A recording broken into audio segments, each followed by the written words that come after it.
Hello बच्चों, welcome back to Sandeep commerce classes. कैसा आप सभी लोग और कैसे चल रहे हैं आप लोग की स्टडी।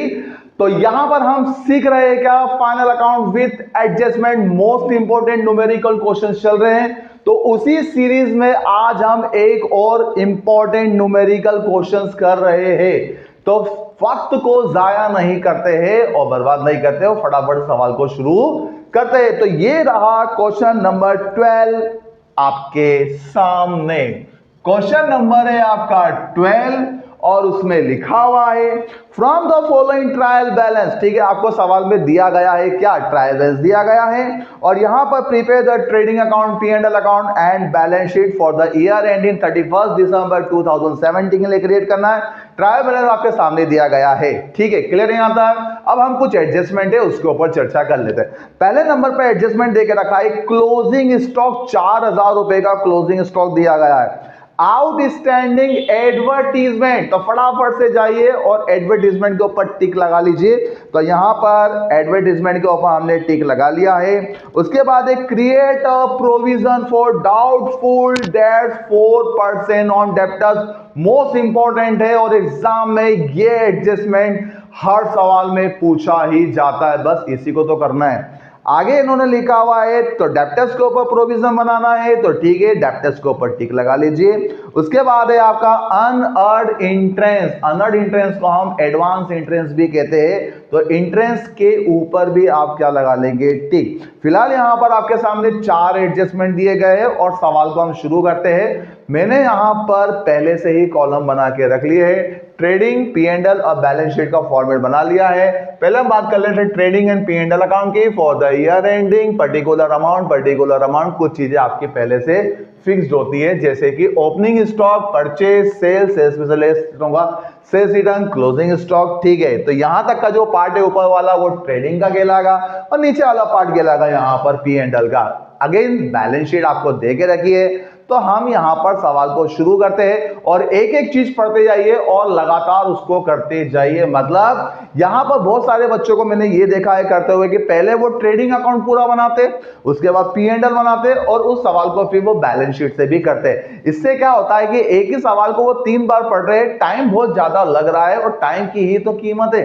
ठीक है, यहां पर टाइम इज मनी या वैल्यू। ठीक है, क्योंकि एग्जाम में आपके पास जो टाइम है वो लिमिटेड है। तो आप क्या करेंगे, यहां पर जो भी सवाल कर रहे हैं उसको केवल एक पॉइंट पढ़ो और वो कहां आता है उसको वहां पे पुट डाउन कर दो। सिंपल सा लॉजिक है। कैसे, तो मैं आपको करके दिखा देता हूं। सबसे पहले नंबर पे देकर रखा है ओपनिंग स्टॉक। तो ओपनिंग स्टॉक आप सभी को पता है कहां पर आता है। ओपनिंग स्टॉक आ जाएगा ट्रेडिंग अकाउंट के डेबिट साइड में टू ओपनिंग स्टॉक। अब ओपनिंग स्टॉक कितना है, तो 4000 रुपए का यहां पर ओपनिंग स्टॉक दिया गया है, तो हमने सीधा आउटर में लिख लिया 4000 रुपए।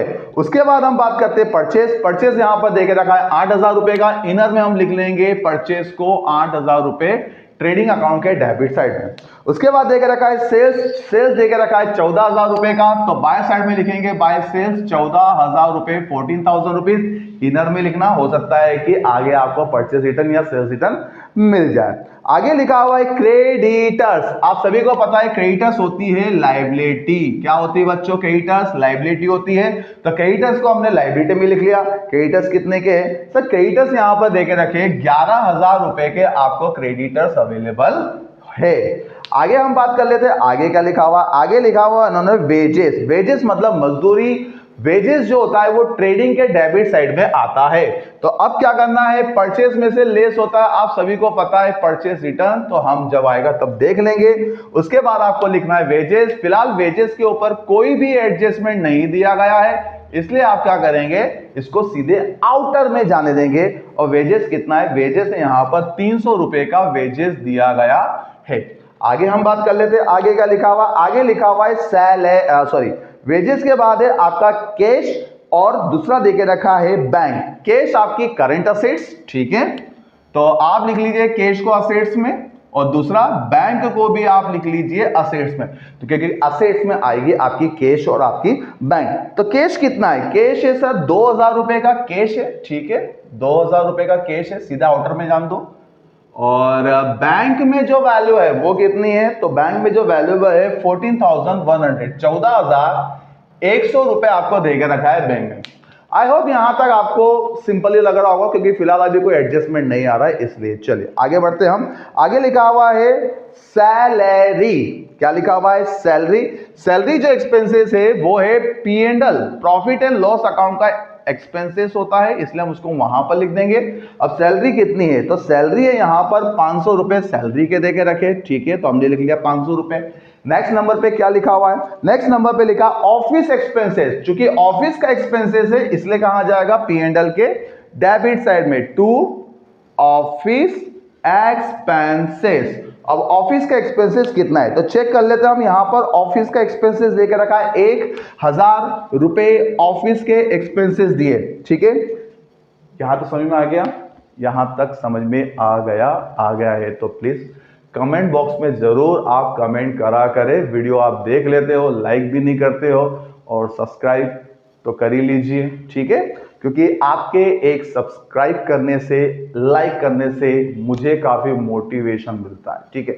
मैं काफी मोटिवेट होता हूं और मैं चाहता हूं कि ऐसे आप वीडियो को लाइक करते रहे, सब्सक्राइब करते रहे और शेयर भी करते रहे, ताकि मैं ज्यादा से ज्यादा मोटिवेट हूं और मैं आपको डेली, रोज के रोज नए नए वीडियोस लाके दूं, ठीक है। तो यहां पर हम आगे बढ़ते हैं। आगे लिखा हुआ इन्होंने सैलरी के बाद है ऑफिस एक्सपेंसेस, उसके बाद लिखा है इंट्रेंस रिसीव। इंट्रेंस रिसीव 800 रुपए इंट्रेंस रिसीव हो रहा है। आपकी इनकम और इनकम एक ही जगह आएगी, और कहां आ जाएगी वो? ट्रेडिंग P&L अकाउंट के क्रेडिट साइड में। तो यहां लिख लेंगे हम इंटरेस्ट रिसीव, जो कि 800 रुपए का दिया गया है, और इंटरेस्ट 800 रुपए का है। इसके ऊपर एडजस्टमेंट है। एडजस्टमेंट क्या है तो मैं आपको बता देता हूं। इंटरेस्ट अनअर्ड है, कितने रुपए का? 300 रुपए का इंटरेस्ट अनअर्ड। अनअर्ड का मतलब अनअर्न। अनअर्न का मतलब होता है कमाया नहीं। कमाया नहीं पर मिल पहले ही गया। ऐसी इनकम जो अभी तक आपने कमाई नहीं है लेकिन आपको मिल पहले ही गई है, इस टाइप की इनकम को बोलते हैं अनअर्न इनकम या एडवांस इनकम। सिंपल सा रूल्स है, एडवांस इनकम रिलेटेड इनकम में से क्या हो जाएगा बच्चों? लेस हो जाएगा। तो यहां पर हम लिख लेंगे एडवांस इंटरेस्ट। कितना? 300 रुपए घटाने के बाद आउटर में वैल्यू कितनी आ जाएगी? तो आउटर में वैल्यू आ जाएगी बच्चों 500 रुपए। क्लियर है? दूसरा, एडवांस इनकम कहां लिखते हैं? सर एडवांस इनकम जो होता है वो लायबिलिटी होती है, तो एडवांस या अनअर्न्ड इंटरेस्ट आपकी लायबिलिटी, और लायबिलिटी क्या होगी? क्रेडिट। लायबिलिटी को हम लिख देंगे, ठीक है, कितने रुपए? सर इंटरेस्ट अनअर्न्ड जो था वो 300 रुपए का दिया गया था। ये इंटरेस्ट, ये एडजस्टमेंट आपको समझ में आ गया। एडवांस इनकम को माइनस करना है रिलेटेड इनकम में से, और दूसरा उसको लायबिलिटी पोर्शन में लिखना है। आगे लिखा हुआ है डेब्टर्स। डेब्टर्स को हम बाद में समझेंगे, ठीक है, इसको होल्ड पे रखिए। उसके बाद अगला आ जाएगा रेंट एंड टैक्स।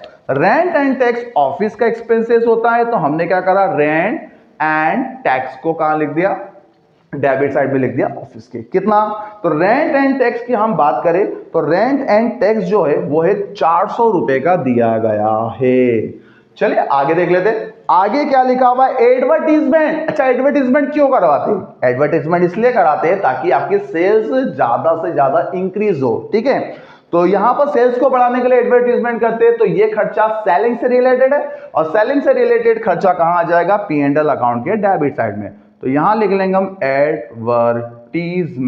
अब यहां पर एडवर्टीजमेंट कितना है? सर एडवर्टीजमेंट जो है उसकी वैल्यू देके रखी है 200 रुपए का दिया गया है। कितने रुपए का दिया गया है? 200 रुपए का दिया गया है, ठीक है, ओके, 200 रुपए का दिया गया। इसके ऊपर एडजस्टमेंट है। क्या? एडवर्टीजमेंट खर्चा है, खर्चा हो गया है लेकिन अभी तक पेमेंट नहीं किया। अच्छा, कितना पेमेंट नहीं किया? इसमें लिखा है आउटस्टैंडिंग 100 रुपए। अरे एडवर्टीजमेंट वाले को 100 रुपए देना क्या है? बाकी है, आउटस्टैंडिंग है। आउटस्टैंडिंग का रूल मैंने आपको लिखवाया, क्या था? आउटस्टैंडिंग रिलेटेड एक्सपेंसेस में क्या हो जाएगा? प्लस हो जाएगा। तो एडवर्टीजमेंट हो गया कितना? 100 रुपए हमने प्लस कर दिए। आउटर में कितना आ जाएगा? सर आउटर में आ जाएगा 300 रुपीज। और दूसरा आउटस्टैंडिंग लायबिलिटी होती है। क्या होती है? Outstanding liability. तो outstanding at advertisement. Got it? Clear है यहां तक? अच्छा कितना? तो सर एडजस्टमेंट अमाउंट जो थी वो थी 100 रुपए का। ठीक है, आगे चेक कर लेते। आगे क्या लिखा हुआ है? कैपिटल। ऑब्वियसली अब कैपिटल लिखने का समय आ गया है, तो हमने यहां पर क्या लिख देते हैं? कैपिटल को लिख देते। अब कैपिटल कितना है? तो सर यहां पे जो कैपिटल है वो देके रखा है 20,000, 20,000 रुपए का कैपिटल दिया गया है। और लास्ट में लिखा हुआ है बैड डेब्ट्स। बैड डेब्ट्स क्या होता है? सर बैड डेब्ट्स का मतलब होता है हमने किसी को उधार माल बेचा था, उससे पैसे लेने थे, उसने पैसे नहीं दिए, वो पैसे हमारे परमानेंटली क्या हो गए? डूब गए। क्या कहलाता है? Bad debts. ट्रायल बैलेंस के अंदर है, इसलिए ये जो बैड डेब्ट्स है ये लिखाएगा आपका कहां पर बेटा? ये लिखाएगा आपका P&L के डेबिट में, जिसको हम बोलेंगे बैड डेब्ट्स। अब बोलोगे सर बैड डेब्ट्स कितना है? तो सवाल में जो बैड डेब्ट्स है वो मात्र 300 रुपए का दिया गया है। कितने का दिया गया है? 300 रुपए का दिया गया है। कंप्लीट? हाँ सर कंप्लीट। नहीं, कंप्लीट नहीं, अभी भी एडजस्टमेंट है। क्या क्या एडजस्टमेंट है? Closing stock. चलो क्लोजिंग स्टॉक कहां आएगा? सर दो जगह आता है। कहां कहां? एक आ जाएगा ट्रेडिंग अकाउंट के क्रेडिट साइड में। ठीक है, बोलो कितना? सर क्लोजिंग स्टॉक देके रखा है 4,000 रुपए। हाँ, 4,000 रुपए का क्लोजिंग स्टॉक दिया गया है। ठीक है, उसके बाद क्लोजिंग स्टॉक दूसरी जगह कहां आ जाएगा? क्लोजिंग स्टॉक हो जाएगा आपका असेट साइड में आ जाएगा। तो असेट साइड में लिख लेते हैं हम क्लोजिंग स्टॉक। कितना? सर ये भी 4,000 रुपए का क्लोजिंग स्टॉक असेट साइड में आ जाएगा। आई होप यहां तक क्लियर है आपको। अब हमारे कुछ एडजस्टमेंट थे जो कि बाकी थे, तो हम उसको क्या कर लेते? कंप्लीटली सॉल्व कर लेते हैं। कौन कौन से एडजस्टमेंट बाकी थे? सर हमारे यहां पर एक ही एडजस्टमेंट बाकी है, वो है डेप्टर्स का। चलिए डेप्टर्स का नियम समझा देता हूं। सबसे पहले तो डेप्टर्स आपको पता होना चाहिए डेप्टर्स होती क्या है। सर डेप्टर्स वो लोग होते हैं जिनसे हमें पैसा लेना है। ठीक है, तो यहां पर डेप्टर्स कितने के? तो सवाल में जो डेप्टर्स देके रखे वो देके रखे 15,000 रुपए के डेप्टर्स दिए। अब एडजस्टमेंट समझ लीजिए क्या होता है। ठीक है, सिंपल सा मैं पहले आपको एडजस्टमेंट समझा देता हूं। डेप्टर्स के दो एडजस्टमेंट होते हैं। डेप्टर्स क्या होगा? डेप्टर्स में से दो चीजें क्या हो जाती है? माइनस होती है। वो दो चीजें कौन कौन सी है? पहली तो है आपकी न्यू बैड डेब्ट्स। पहले एडजस्टमेंट डालना, अमाउंट हम बाद में लिख लेंगे। ठीक है, सबसे पहले इसमें से क्या लेस करना है? New bad debts. दूसरा, इसमें से हमें दूसरी चीज लेस करनी है, new bad debts. New bad debts. ठीक है, न्यू, अरे यार, ठीक है, न्यू बैड डेब्ट्स रिजर्व, जो कि हमेशा काय में दिया रहता है? प्रतिशत में दिया रहता है। पहला इफेक्ट समझ में आ गया। दूसरा इफेक्ट कहां लिखना है? इसको लिखना हमें ट्रेडिंग के डेबिट में 2 and 2। तो यहां पे हमें लिखना है इसको किस नाम से? New bad debts. ठीक है, और दूसरा हमें लिखना है न्यू बैड डेब्ट्स रिजर्व। अब यहां पर हमें यह समझने वाली बात है, क्या सवाल में न्यू बैड डेब्ट्स दिया है? नहीं दिया हुआ है। तो यहां पे आप क्या लिखो? डैश लगा दो, ये है ही नहीं। नहीं, ये तो घर से तो लाना नहीं है, छोड़ दो इसको। लेकिन न्यू बैड डेब्ट्स दिया हुआ है। न्यू बैड डेब्ट्स रिजर्व दिया है कितना? सर 4% दिया है। कैसे निकालेंगे वो भी सुन लो। न्यू बैड डेब्ट्स रिजर्व निकालने का फॉर्मूला क्या होता है? ध्यान से सुनना बच्चों, बहुत ही सिंपल है और बहुत ही इंपॉर्टेंट भी है। न्यू बैड डेब्ट्स रिजर्व निकालने का फॉर्मूला रहेगा डेप्टर्स, ठीक है, इसमें से घटा देना न्यू बैड डेब्ट्स। ठीक है, घटा दोगे और जो भी आंसर आएगा उसका रेट अपॉन में 100 कर लेना। ठीक है, क्या कर लेना? रेट अपॉन में 100। अभी सवाल में डेप्टर्स दिए, हाँ सर दिए। कितने दिए? 15,000। ठीक है, ये आ गए आपके 15,000 रुपए आ जाते हैं, है ना। न्यू बैड डेब्ट्स है क्या? सर नहीं है। घर से लाना है? नहीं लाना है, छोड़ दो। ठीक है, तो 15,000 मल्टीप्लाई, अब रेट कितना है? सर 4%। तो 4/100, 2 से 2 जीरो आपके कैंसल आउट। 15 एकम 15, 15 दूना 30, 30 और 30 60। तो न्यू BDR कितना आ गया? 600 रुपए। कितना आ जाएगा बच्चों? 600 रुपए आ जाएगा। अब आपको क्या करना है? सिंपल सा है, यहां पर लेस करना है कितने रुपए? 600 रुपए। 600 रुपए लेस करने के बाद वैल्यू कितनी आ जाएगी? आउटर में वैल्यू आ जाएगी बच्चों इसकी 14,400 रुपए। पहला पॉइंट क्लियर है यहां तक? अच्छा, दूसरा न्यू बैड डेब्ट्स था नहीं तो हमने 0 लगा दिया, और दूसरा न्यू BDR हमने निकाला, कितना आया? 600 रुपए आ जाएगा। आई होप यहां तक तो आपको समझ में आ ही गया होगा कि न्यू बेड डेप्ट का रिजर्व का किस तरीके से एडजस्टमेंट करेंगे। सबसे पहले हम लिखेंगे डेप्टर्स, ठीक है, सवाल में दिया रहेगा, लिख देना। उसमें से हमने दो चीज घटानी, नई वाली, नई का मतलब जो एडजस्टमेंट में दिया हो। एडजस्टमेंट में कभी कभी देके रखते हैं बेड डेप्ट, तो बेड डेप्ट घटा देना, इस सवाल में नहीं दिया है इसलिए हम इसको नहीं घटा रहे। दूसरे नंबर पर न्यू बेड डेप्ट रिजर्व, ये हमेशा दिया रहेगा, परसेंट भी दिया रहेगा, तो परसेंट से हमें काय में कन्वर्ट करना है, कैश में कन्वर्ट करना है। कैसे करेंगे, या अमाउंट में कन्वर्ट करना है। तो न्यू बैड डेप्ट रिजर्व जो कि परसेंट में दिया रहेगा उसको हमें कन्वर्ट करना है अमाउंट में। कैसे करेंगे, डेप्टर्स में से घटा देंगे न्यू बैड डेप्ट, जो भी आंसर आएगा उसमें रेट अपॉन में 100 जो भी रेट दी गई है उसका निकाल लेंगे। तो डेप्टर्स कितने के, 15,000, न्यू बैड डेप्ट है नहीं 0, तो 15,000 में से 0 गए तो 15,000 बचेंगे। 15,000 मल्टीप्लाई रेट अपॉन में 100, 4% निकाला, 4% की वैल्यू 600 रुपए। इस 600 रुपए को हम इसमें से घटा देंगे, तो 15,000 में से 600 गए तो आउटर में आ जाएगा आपका 14,400, और दूसरा इफेक्ट कहां जाएगा बेटा, यहां पर, ठीक है।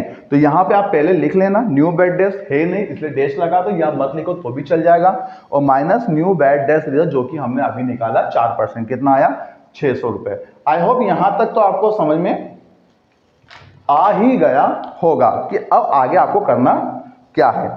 चलिए अब हमें क्या निकालना है बच्चों, आंसर निकालना है। क्या निकालना है, इसका आंसर निकालना है। अब आंसर कैसे निकालेंगे, चलिए वो भी समझ लेते हैं हम। आंसर निकालना काफी इजी है और आंसर आपको निकालते आना भी चाहिए। सबसे पहले तो हम क्या करेंगे, टोटल लगाएंगे। क्या लगाएंगे बच्चों, टोटल, कहाँ की, इस साइड की। तो सबसे पहले तो आप क्या करेंगे, सेल्स रिटर्न है नहीं तो डैश लगा दो, आउटर में लिख लो आप कितना जो भी है। यहां पर परचेस रिटर्न नहीं है तो कोई बात नहीं, घर से लेके मत आ जाना, नहीं तो आप जबरदस्ती लेके आ रहे हो। 8,000 में से आप 0 घटा दो, कितने बच जाएंगे आपके, 8,000, और 14,000 में से 0 गए तो आपके कितने बच जाएंगे, 14,000 रुपए बच जाएंगे, ठीक है। अब आंसर निकालना है, आंसर अब कैसे निकालेंगे वो भी सुनना, और बड़े ध्यान से सुनना। बच्चे बड़े कंफ्यूज होते हैं कि सर आंसर निकाल तो लेते, अब समझ में नहीं आता उसको लिखेगा। अरे भाई सिंपल सा लॉजिक है, पहले आप टोटल लगाओ। रफ में गए, हाँ सर रफ में गए, तो रफ में जाने के बाद वैल्यू कितनी, इन दोनों का टोटल लगाया तो टोटल लगाने पर वैल्यू आ रही है 18,000 रुपए, और इधर भी टोटल लगा लो तो 4 और 8 12,000, 12,300 रुपए आ जाता है। कितना आ जाता है, 12,300। तो अब आपको क्या करना है, जो 18,000 रुपए की अमाउंट है उसमें से घटाना है। कितना घटाना है सर, 12,300 रुपए घटा देंगे, तो आपका आंसर कितना आ जाएगा, 5,700 रुपए आ जाएगा। कितना आ जाएगा आंसर, 5,700 रुपया आपका आंसर। कहां लिखना है सर, वैल्यू जहां कम है, और वैल्यू कहां कम है, तो डेबिट साइड में। तो आपको क्या करना है, डेबिट साइड में आंसर लिखना है। कहां लिखना है, डेबिट साइड में। अब डेबिट साइड में आंसर किस नाम से लिखेंगे, तो बच्चे को समझ में नहीं आता है कि आंसर कैसे लिखे, तो आपको याद रखना है डेबिट साइड में लिखना है, तो आंसर लिखाएगा टू ग्रॉस प्रॉफिट के नाम से, और आंसर कितना आ जाएगा, 5,700 रुपए आपका आंसर आ जाएगा, ठीक है। अब आपको क्या करना है, टोटल करनी है, वापस से टोटल करेंगे। तो यहां तक की टोटल तो आपको पता ही थी 12,300, उसमें हम इसको और जोड़ देंगे तो टोटल वैल्यू कितनी आ जाएगी आपकी, 18,000, और इधर भी कितनी आ जाएगी बच्चों, 18,000।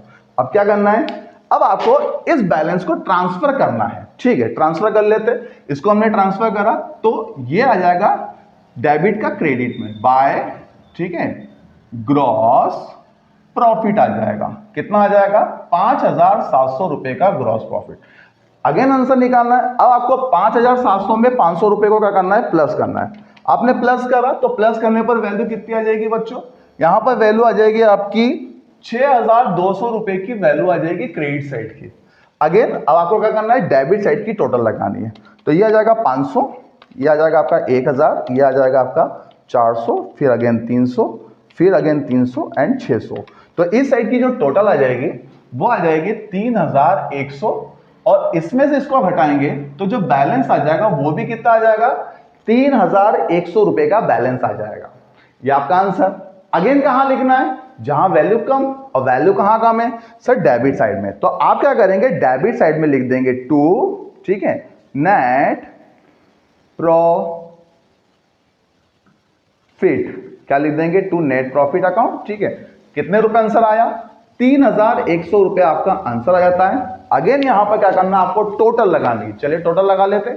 इस साइड की टोटल है 6,200, ठीक है, और अगेन इस साइड की टोटल है कितनी, 6,200। अब आपको क्या करना है, ये जो नेट प्रॉफिट है ये प्लस हो जाएगा। कहां प्लस हो जाएगा सर, कैपिटल में प्लस हो जाएगा। तो यहां लिख देंगे हम नेट प्रॉफिट कैपिटल में कितना 3100। ठीक है, क्लियर है यहां तक। अच्छा, सवाल में ड्राइंग नहीं है तो नहीं है तो नहीं है, घर से तो ना लेके आनी है। हमें टोटल लगानी कितनी, 23,100 रुपए की टोटल लगानी है। टोटल लगा लिया। अब आपको क्या करना है, लायबिलिटी की साइड और असेट साइड की टोटल लगानी। चलो पहले हम लायबिलिटी की बात कर लें। 11,000 प्लस 300 प्लस 100 और 23,100। तो यहां पे जो टोटल आ रही है लायबिलिटी की वो 34,500 रुपीज आ रही है। कितनी आ रही है, 34,500। और क्रेडिट साइड की बात करें तो 2,000 प्लस 14,100 प्लस 4,000 प्लस 14,400। तो उस साइड की जो टोटल आ रही है बेटा वो भी सेम आ रही है, 34,500 की टोटल आ रही है। और इस तरीके से आपका सवाल यहां पे कंप्लीट होगा। अगर आपको कुछ भी डाउट है, किसी भी प्रकार के सवाल में कुछ भी डाउट है, तो आप कमेंट बॉक्स में आप क्या कर सकते हैं, मुझे क्वेश्चन पूछ सकते हैं। मैं डेफिनेटली उसका रिप्लाई जरूर दूंगा। ठीक है, और दूसरा, अपने दोस्तों में प्लीज आप लोग इससे शेयर करें। बहुत सारे बच्चे वीडियो देख लेते हैं बट लाइक भी नहीं करते, कमेंट्स भी नहीं करते। आखिर ऐसा क्यों करते हो? तो प्लीज ये जो मैं मेहनत कर रहा हूं, ठीक है, ये आप लोगों के लिए कर रहा हूं, स्पेशली उन बच्चों के लिए करना चाह रहा हूं जो कि किसी भी कारणवश कोचिंग या स्कूल नहीं जा पाते हैं और जिन्हें लगता है कि हमें वाकई में पढ़ना है। ये उन बच्चों के लिए, ये वीडियो के लिए मैं काफी मेहनत करता हूं। प्लीज बच्चों, आपको वीडियो कैसा लगा प्लीज जरूर बताइएगा। एटलीस्ट लाइक या शेयर तो आप कर ही सकते हैं। Thank you so much for watching this video.